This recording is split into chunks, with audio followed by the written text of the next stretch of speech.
Are you looking for real peace and happiness? Well, most people are, and they continue to do so. You know, in our consumer-driven age, when the social and economic order just encourages the acquisition of goods and services, and those in ever-increasing amounts, all too many people find their desires continually increasing, while their happiness is proportionately decreasing, and it is.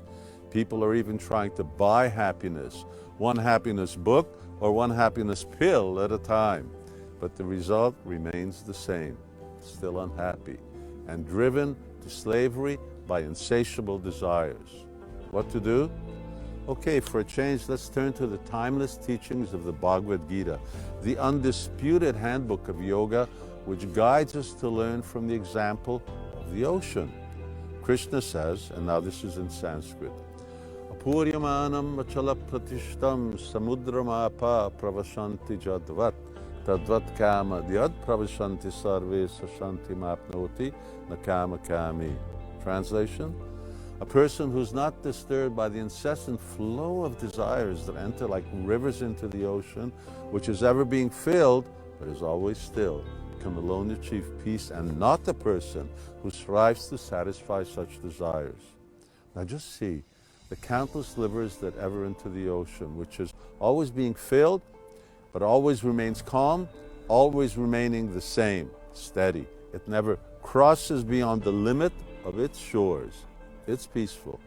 Similarly, if we remain undisturbed by the flow of desires, desires that inevitably accompany our body and mind, then like the ocean into which countless rivers empty, we can achieve real peace.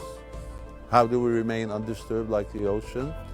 Here are 3 takeaways from the Bhagavad Gita. Number 1, have a clear spiritual vision of where you're going in life and the spiritual values by which you're going to get there. Make your life a quest for the eternal and not for the temporary. In short, be anchored in all your activities to spiritual strength. Number 2, live by what you need and not by what you want.